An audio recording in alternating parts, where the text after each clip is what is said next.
I think it's time to go to the following question. Natural cycles for IVF or mild stimulation. And in fact, the question is, what do you want exactly? Best pregnancy rate and acceptable complication rate, or no complication with acceptable pregnancy rate? I think, René, it was a question. No, I'm sorry, I answered could we have because the I question? come in late. Okay. You should move the You should Natural move cycle, to the good question, the right one. Move, please. Next one to the question. That's right. Sorry, previous. Okay, perfect. So I think that, as I said this morning, there is a medical indication for natural cycle. It can be a choice for everybody, but I think there is medical indication. For instance, when you have a patient who have a cancer and you want to make a oocyte recovery, you don't want to stimulate them. Or in poor responder, I think that it is an option to propose a natural cycle because you get the same result with a very low inconvenience. So I think that there is an indication for that. For the mild stimulation, I don't think that we're going back to the discussion of 2 hours this morning because it's something different. It was a question. Who wants to answer or who wants to speak?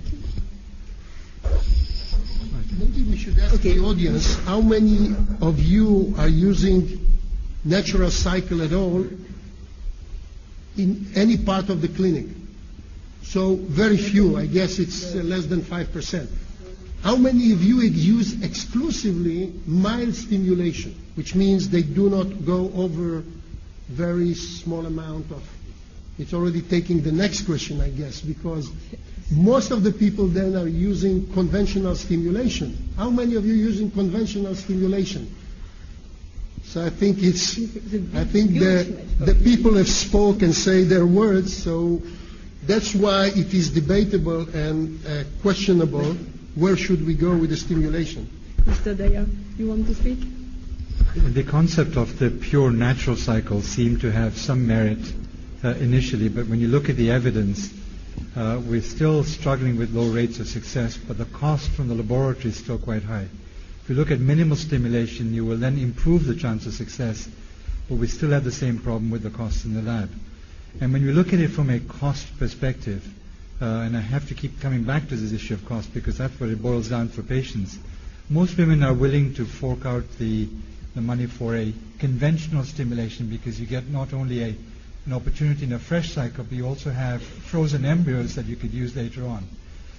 In a minimal stimulation situation, that doesn't occur to the same level of efficiency.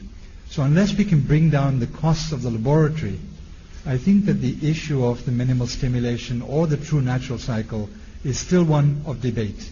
If we can bring those costs down, then I think it becomes a contest again that people will move to, especially those in areas where economics are a very significant problem. I mean, they're a problem everywhere, but even more significant if you can bring those costs down. Right now, our issue is big laboratory costs, and that's what we need to focus on. I think you always have to find a compromise with your patient, and you have to see the risk and the benefit. And I think the risk of mild ovarian stimulation is very low. The risk of OHSS and also the risk of multiples, you can transfer one embryo, freeze the others. So, but the benefit is high for the patient. Therefore, I would say if you want IVF, you should do a mild stimulation to get 5 or 7 oocytes. Is 7 a mild stimulation?